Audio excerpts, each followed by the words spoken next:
Ma'am जैसे आपने बोला कि शिव से पूजन का विषय नहीं है, दर्शन का विषय है, तो जो लोग सुन रहे हैं वो समझना चाहेंगे कि आखिर ये है क्या? जी जितेंद्र, देखिए, मैं अपने आप को बहुत ज्ञानी तो नहीं मानती हूँ, लेकिन मैं डेफिनेटली भारतीय संस्कृति की एक स्टूडेंट हूँ, एक छात्रा हूँ। तो बहुत सारी चीज़ें पढ़ने की, समझने की कोशिश कर रही हूँ।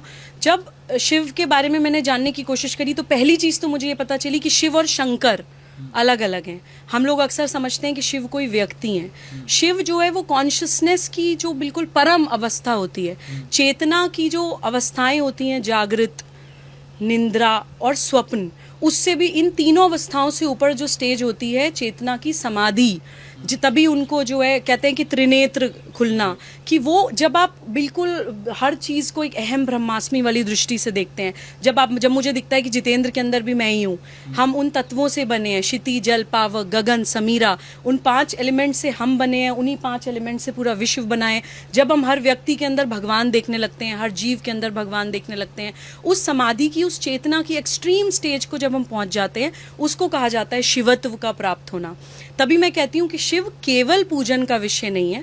डेफिनेटली पूजा तो होनी चाहिए, मैं मूर्ति पूजा के खिलाफ नहीं हूँ। मैं हमेशा ये बोलती हूँ कि किसी भी जगह जहाँ पर लोग मूर्ति पूजा करते हैं, या जब आकृति की फॉर्म में हम जो भगवान को सम्मान देते हैं, वो भी एक यात्रा है।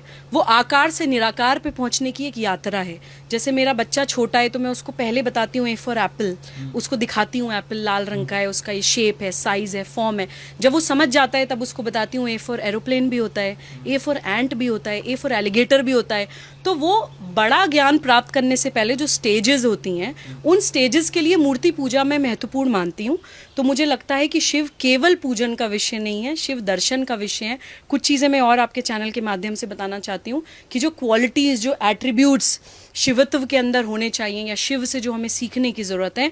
उनकी बीवी अन्नपूर्णा, उनके ससुर हिमालय, रत्नों की खान जिसको कहा जाता है, बेटे गणेश जी, दोस्त कुबेर, स्वयं महान ईश्वर, आदि योगी, लेकिन फिर भी अलग समाज से, एकदम एकदम अकेले, उनको किसी चीज़ का लालच नहीं है, डिटैचमेंट जो भारतीय संस्कृति हमें सिखाती है, वो हमें शिव से सीखने की ज़रूरत है।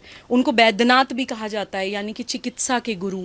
उनको नटराज भी कहा जाता है, यानी नृत्य के गुरु। उनको आदि योगी भी कहा जाता है, यानी कि योग के गुरु। इनफैक्ट हमें तो इस चीज़ से शायद ज़्यादा भारतीय लोग कनेक्ट कर पाएंगे कि श्री राम के भी गुरु हैं शिव, क्योंकि रामेश्वरम में श्री राम ने खुद शिवलिंग स्थापित किया था, जो आई थिंक जिन 12 ज्योतिर्लिंगों का मैंने जिक्र किया, उन 12 ज्योतिर्लिंग में से एक रामेश्वरम का ज्योतिर्लिंग है। तो श्री राम जिनको अपना गुरु मानते हो, वो कितना बड़ा दर्शन होगा, ये हमें समझने की ज़रूरत है। वो ओंकार भी हैं, जो एक ओंकार, जो एक कहते हैं कि यूनिवर्सल वाइब्रेशनल साउंड, क्रिएशन जिसको कहा जाता है, तो वो संहार भी हैं, वो क्रिएशन भी हैं, वो डिस्ट्रक्शन भी हैं।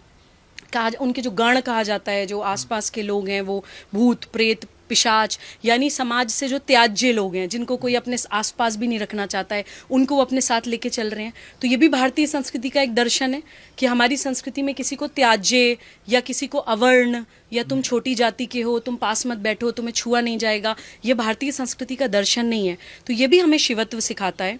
शिव को अर्धनारीश्वर भी कहा जाता है कि उन्होंने पार्वती जी को अपने अंदर समाहित कर लिया था।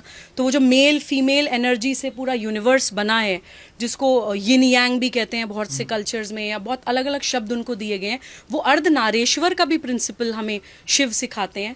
नारी अपमान हमारे देश में नहीं हो सकता है। नारी अपमान पे हमारे देश में महाभारत, रामायण जैसे युद्ध हो जाते हैं। ये सारी चीज़ें हमें दर्शन, जितने भी हमारे इतिहास हैं, हमारे शास्त्र हैं, हमारे भगवान हैं, या हमें जो भी पूजा पद्धतियाँ बताई जाती हैं, वो एक प्रोसेस है हमें उस महान दर्शन को सिंपल तरह से समझाने के लिए। उन एट्रीब्यूट्स को, उन क्वालिटीज़ को हम अपने अंदर आत्मसात कैसे करें, ये सिखाने के लिए ये हमारी भारतीय संस्कृति के दर्शन है। शिव को भोलेनाथ भी कहा जाता है कि भोले हैं, कि बहुत लोगों की ये मान्यता है कि आप शिव से जो भी मांगते हैं वो आपको मिलता है, बिकॉज वो भोले हैं। आप देखिए ना कि धरती के नीचे दबा दिया इतने सालों तक, कुछ नहीं, क्योंकि भोले हैं। लेकिन अगर भोले हैं तो आप ये मत सोचिए कि वो सर्वनाश भी करते हैं।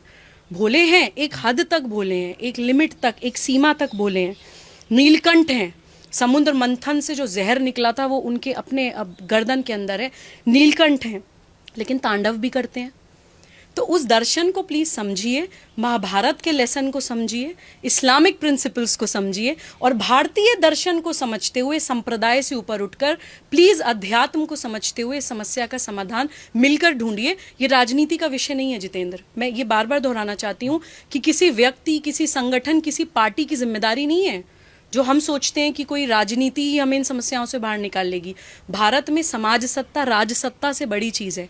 ये भारतीय समाज की ताकत है, ये भारतीय समाज की हिम्मत है, और ये भारतीय समाज की एकता है जो हमें इन समस्याओं से निकाल सकती है। तो कृपया इस चीज़ में हम लोग भारतवासी बन के समस्या को देखें और संवाद करके समाधान की ओर बढ़ें।